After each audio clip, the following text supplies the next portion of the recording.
research that I've been doing for well in excess of 20 years.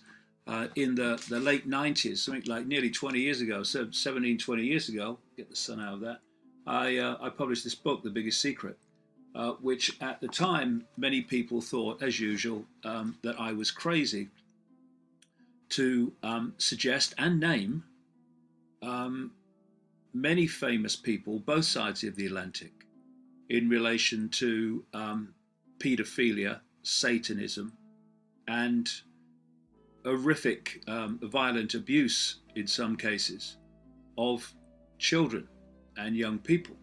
Ike's mad, that's too far fetched.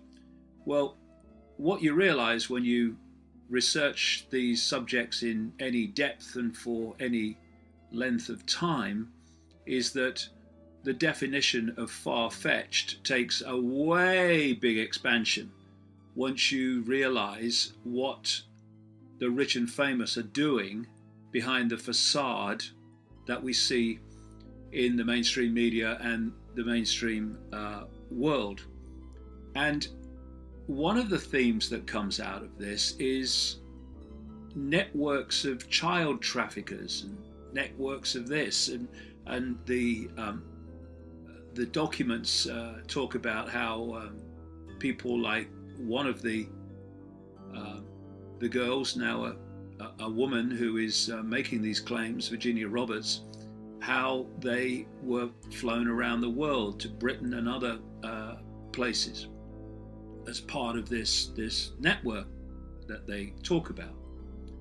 And it's very difficult for people, I understand, to conceive how organized all this is in terms of the paedophile networks and the satanic networks and so on, which interpenetrate politics and banking and all of these things that direct the world that we live in and the society that we live in. But if you imagine the world, the planet, and then you lay over the planet a web, a network of strands in a web. And at that point, you're looking at the world and you're looking at strands and connections all over it. It's obvious. But now, put countries on top of that web, put corporations on top of that web, put cultures, put belief systems, put all these different expressions of human society on top of that web. Put the banking system on top of that web with all the apparently different banks competing with each other. And like I say, put the countries on top of that web and all the things that you see in society. And now you look at that and you would see a series of individual situations. You'd see individual countries, you'd see individual banks, individual media operations, in individual corporations of biotech and pharmaceutical and all the rest of them. But even though everything now looks like diverse and there's all these different unconnected things you're looking at, so how can there be any connection and any coordination? I mean, look at it, it's different, there's lots of different things. Underneath all that is that web, is that network. And you start to realize when you do the research, and it takes a long time and it takes a lot of dedication to pour through this stuff year after year. What you find is this bank and that corporation, that government, they're all expressions of the same web. Child trafficking, prostitution, and all the horrors that go with that. And it's everywhere, child abuse.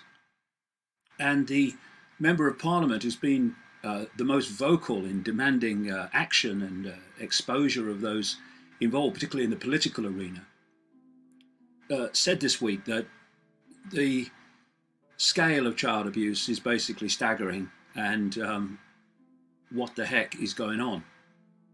Well, I've been on the case for a long time, as readers of my books will know.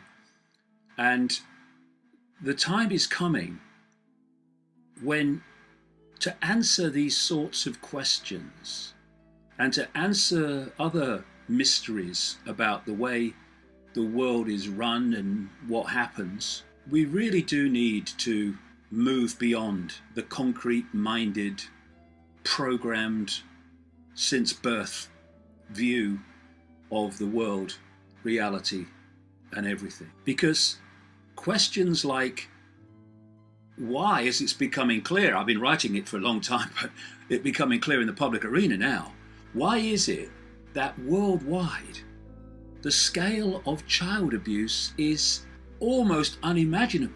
Well, that question can be answered, but not by staying within the straitjacket, tiny straitjacket at that, of conventional views of the world.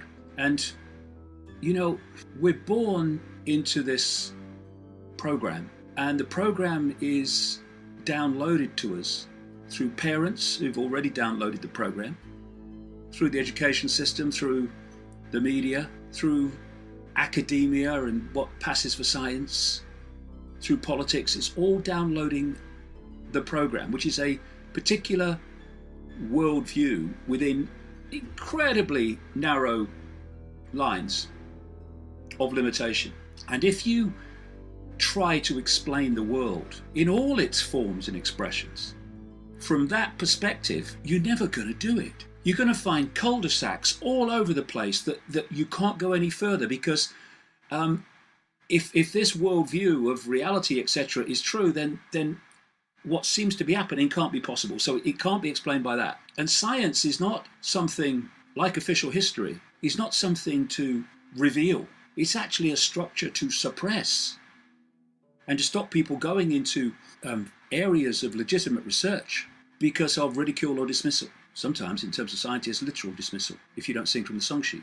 So questions like why the scale of child abuse, and so many other questions, why do they do this, why do they do it like that, why is that happening, can be explained. I'm explaining it all in great detail at the Wembley event in October, but it can be explained, but only if minds are prepared to open and perceive possibility beyond the confines of their lifelong, programmed, indoctrinated sense of everything. And it's not even that you need to sit in a darkened room and tune in, although that ain't a bad thing. You don't even have to be dark, because evidence that the accepted view of everything is simply not true is there in hard facts, if that's what people perceive everything through. Because if you look at the findings of quantum physics, you see clearly that this solid world is not solid.